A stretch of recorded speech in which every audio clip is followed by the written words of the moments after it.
Ayan, di ba? 21 years old nagkaroon na sa 22 years old, nakamit ang milyon.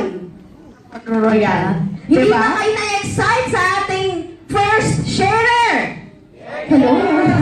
Siyempre, partner, excited na yan. Excited na sila tulad natin. Siyempre, itong tao na to, hindi to basta-basta lumalapit nang hindi pinapalakpakan. Siyempre, ngayong gabi na to, magpapakapadoy tayo ng todo. Siyempre, traditional club, alam na yan ang lahat ng royalistas. Isang royal! Oo, parang kain nila, di ba? Ay, ano po ba yun? Todo na yan, royalistas? Hindi pa, di ba? Alam nyo rin naman pala, hindi pa. Kaya itodo yun na, isang royal! Dalawang royal! Dalawang royal! Milyong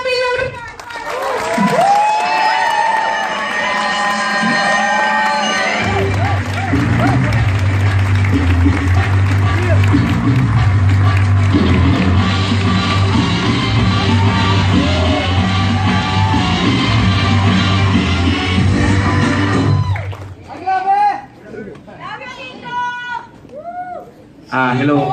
Upline ko yan!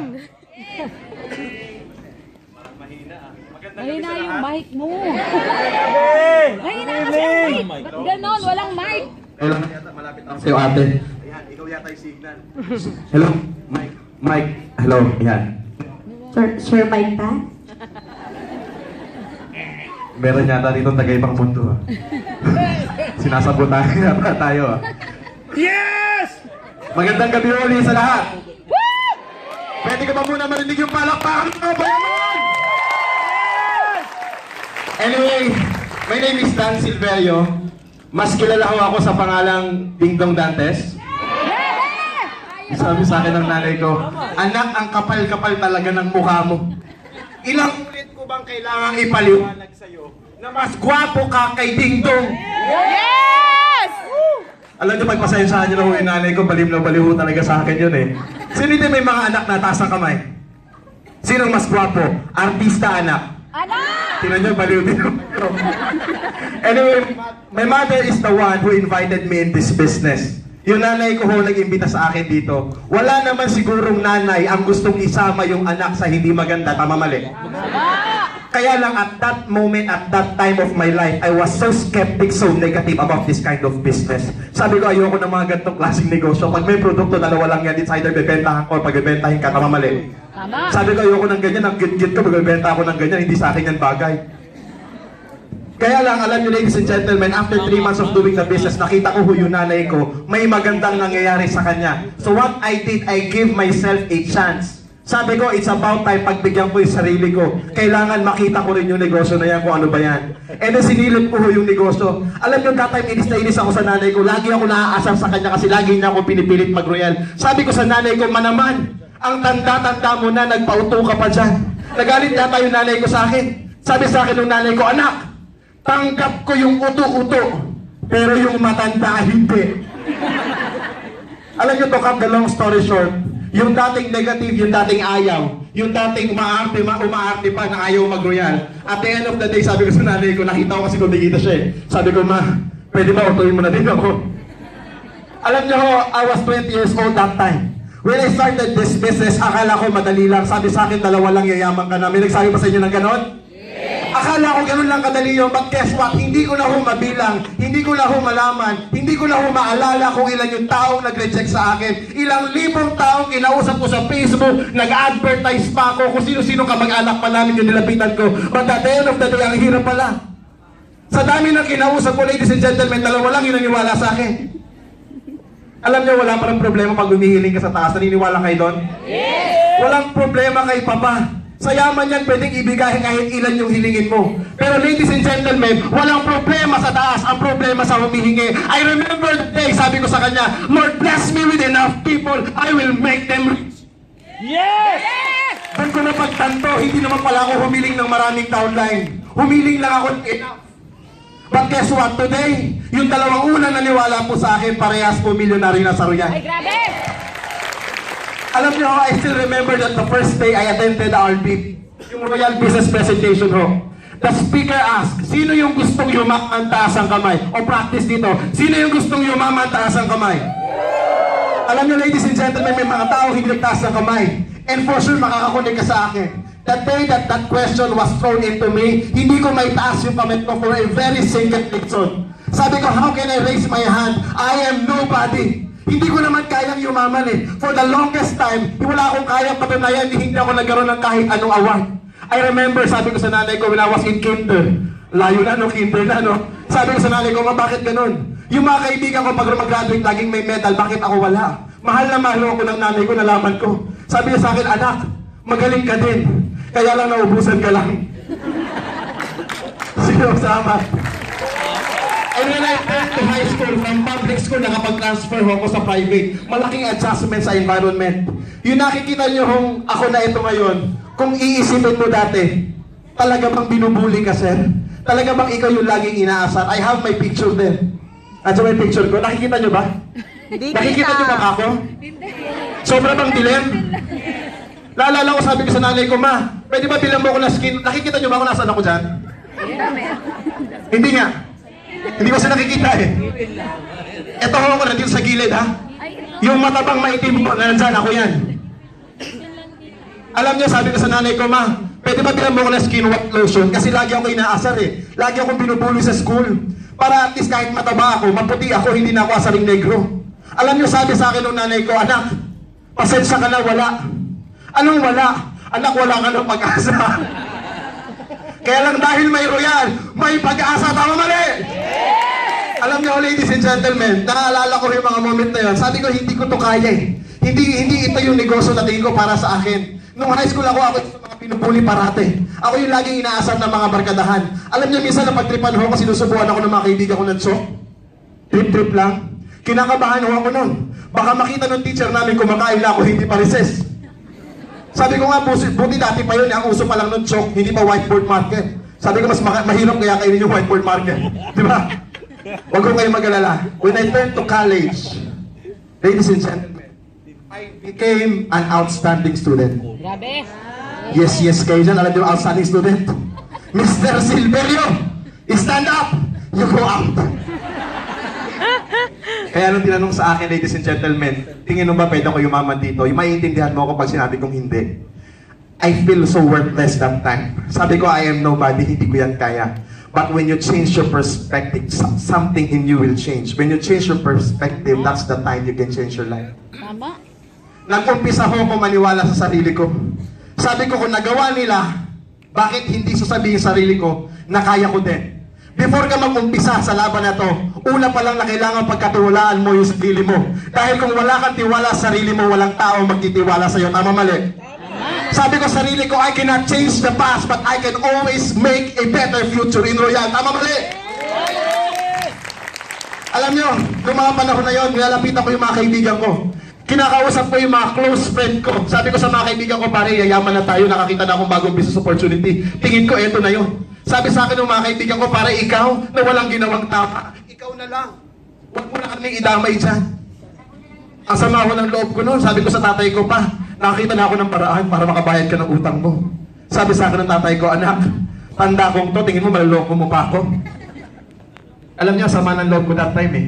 Nakaka-invite ako, nakapagpapayin ako, kaya lang ang problema, naging inactive pa. Sabi ko, bakit ganito? Bakit ganyan? Bakit ang hirapin? Kala ko ba madali lang to? Kala ko ba payaman ako? Bakit kung kailan pa ako nag-royal, doon pa ako naubusan ng oras para sumama sa gimmick, sa barkada, sa pamilya ko? Bakit kung kailan pa ako nag-royal, doon pa ako mas pagod? Akala ko ba mayayaman ako dito, magkakaroon ng mas maraming oras?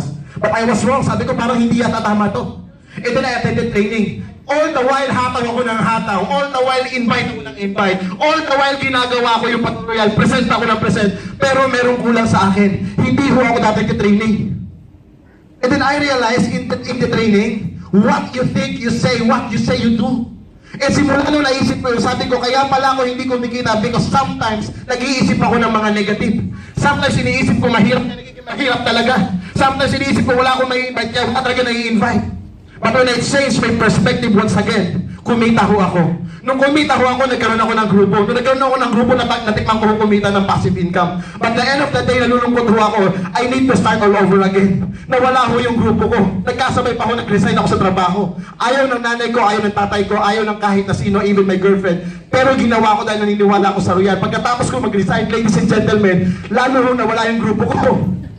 Sabi ko, back to zero na naman. Sabi ko, Lord, ano ba ang kulang? Nag-training naman ako, humahataw naman ako. Nag-i-invite naman ako. Kung sinasabi ng mga speaker, ginagawa ko naman. Bakit at the end of the day, parang nakakapagod? Parang parang nauubusan na ako ng lakas. And then I realized one day, sabi po ni Mr. Ariel De Leon, if you know him, sabi niya sa kanya isang training, baka naman ginawa mo na lahat, nakalimutan mo na lang lumapit sa kanya. Amen. Hindi pwedeng puro ka lang trabaho, puro ka lang hatang. Hindi rin pwedeng puro ka lang dasal, puro ka lang prayers. It should be both. Kailangan sabay. Naniniwala kayo doon? Yes! Nung ginawa ko yun, I was so surprised. Nagulat ako sa pwede mangyari sa akin. I met my mentors. Nakilala ko yung mga uplines. Doon nila ako lalong masinuruan. They told me get out from that comfort zone. Quit living a small life, having a small income. Then I start believing that I can. Naniniwala ba kayo na kaya nyo? Yes! Naniwala ho ako na kaya ko. And I was so shocked and so surprised. At my surprise, at the age of 20 years old, I started this business. I don't know anything about this business. Wala akong alam dito. It is my first time to do network marketing. Pero hindi ko lubos akalain yung taong dating duda ng duda, yung dating taong negative na hindi naniniwala, puro pang-aasar, pangungutya ginagawa ko sa nanay ko dati. Hindi ko akalain na yung bata pala na yun at the age of 21 years old because of this business, makakabili ng brand new Fortuner. Grabe! Alam niyo, ladies and gentlemen, at first yung mga taong hindi maniniwala sa iyo, mahirap talaga silang papaniwalaan pag wala ka pang resulta. But the day comes na sila mismo nakita yung resulta sa akin, sila na ho mismo yung lumalapit. Kung dati yung mga kaibigang close-minded, pag kinakausap ko, nilalayuan ako ngayon, pag nilalapitan ko, sila mismo nagsasabi, parang kahit ano yung Royal, sasabi ako dyan. Sabi ng tatay ko sa akin, sabi ko sa kanya pa, sabi ko sa'yo, maganda yung Royal eh. Sabi niya sa akin, anak, huwag kang mag-alala, alam ko naman maganda talaga eh. Pero nung una, sina-challenge lang kita. There are people na dinesign ng Panginoon para palabasin kung sino ka talaga. You may fail today, marami nagre-reject sa'yo today, but it doesn't matter. For me, the best time are the hard times. Yung mga panahon na mahirap para sa akin, mas pipiliin ko kaysa sa panahon na puro sarap. Because in that moment, on that time, you will really know who you really are. Doon mo makikilala kung sino ka talaga.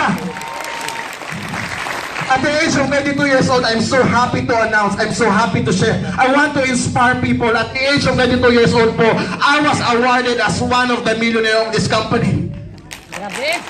But then I realized, sabi ko, Lord, bakit ganun when I started this business, when I started this life? Bakit parang puro hirap, puro pagkatalo, puro pagiging failure na nararanasan ko? And then doon niya sa akin pinarating yung mensahe. Wala talagang problema sa kanya, ladies and gentlemen eh.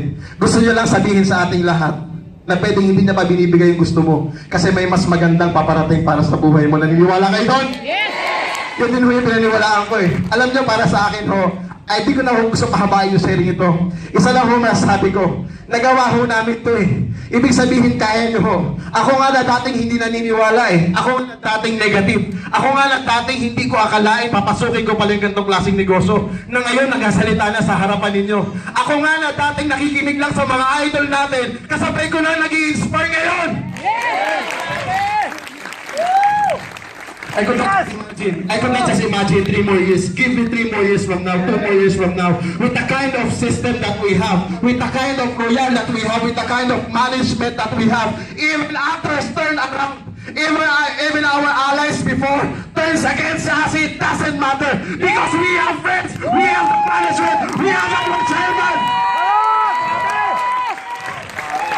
Alam niyo, ladies and gentlemen, let's not wait to start.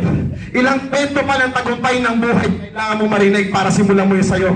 Para sa akin, oras mo na. Hindi mo na kailangan hintayin yung perfect timing o yung right person. Because this is the perfect timing and I do believe you are the right person. Yes! Eh bakit ka sumisigaw, Sir Dan? Wala naman. And ladies and gentlemen, to end this sharing, maraming salamat ho sa Royal Piñas for giving me this opportunity. Thank you sa management, thank you sa Royal. I'd like to take this opportunity to thank you to Royalistas of Las Piñas. Para sa akin ho, the day that we were born, God knows, we are now ready to face the world. Amen? Yeah! The day that we were born, we are already a champion. Sa Sa dami ng lumabas, inyong father, para pumunta doon sa iyong nanay. Sa dami ng sperm cell, bakit ikaw? Bakit ikaw yung nagtagumpay? Do you believe na hindi siya gumagawa ng sobra o kulang? Ginawa niya yon for a purpose. Sabihin niyo purpose. There is a purpose in us. May dahilan kung bakit tayo nandito ngayon. Sa kabila ng lahat ng trials, despite all the challenges, I know most people here, they have their own financial burdens. But guess what? You are still here. Pumapalakpak ka pa nga eh. Buhay na buhay ka pa nga eh. Ladies and gentlemen, may dahilan ko lahat ng bagay. It happens for a purpose. So that when time comes, you feel so small. When time comes, you feel so weak. You feel that you are a loser, you are a failure. You remember that one day, you are already a champion. Mga kaibigan, mga kapwa-realistas, today is already 2016. Naniniwala ba kayo na ito yung taon nating lahat? So patunayan ho natin, ipakita ho natin sa mundo kung sino talaga tayo at kaya, ano yung kaya natin gawin. With that, maraming salamat po. My name is Tan Silverio. To God be the glory!